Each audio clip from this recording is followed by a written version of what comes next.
কি ব্যাপার আজকে রং মেখে তরমুজ কাটতে বসে গেল?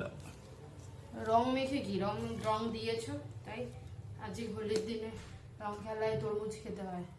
তো হোলির দিন তো রং দেবো না?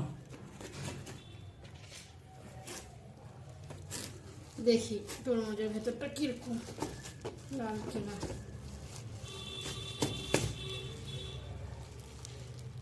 মোটামুটি একদম টকটকাও না আবার খারাপও না। যাই হোক, আজকে কি রান্না করেছো? আজকে আজকে রান্না করেছি লাউ শাক। শাক খেতে হয় আজকের দিনে।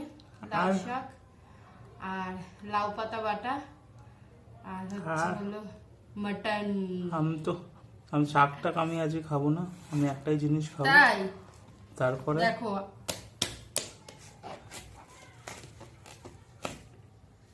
এটা হয়ে গেছে ছোট, তরমুজটা হয়ে গেছে বড়। তরমুজটা একটু লাল হলে হ্যাঁ ভালো লাগবে। জানি না খেতে কিরকম।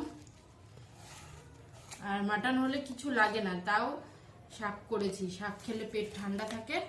আমি তো শাক আমি কিছু খাবো না, আমি একটাই জিনিস আজকে এরকম খাবো। করে তরমুজ কেটে নেবো, খাওয়ার সময় কোনো ঝামেলা না হয়।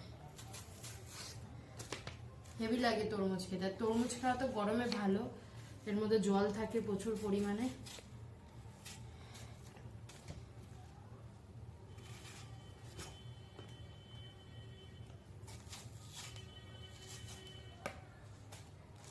অনেকেই সাদাটাও খায়, এই যে সাদাটাও খেয়ে নেয় অনেকে।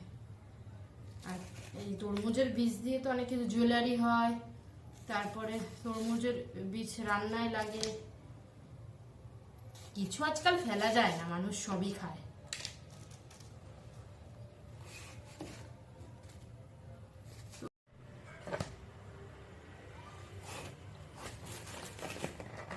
তা হোলিতে আপনাদের বাড়িতে কি কি রান্না হলো কমেন্টে কিন্তু অবশ্যই জানাবেন। টাটা। আমরা আজকে তরমুজ খাই। টাটা।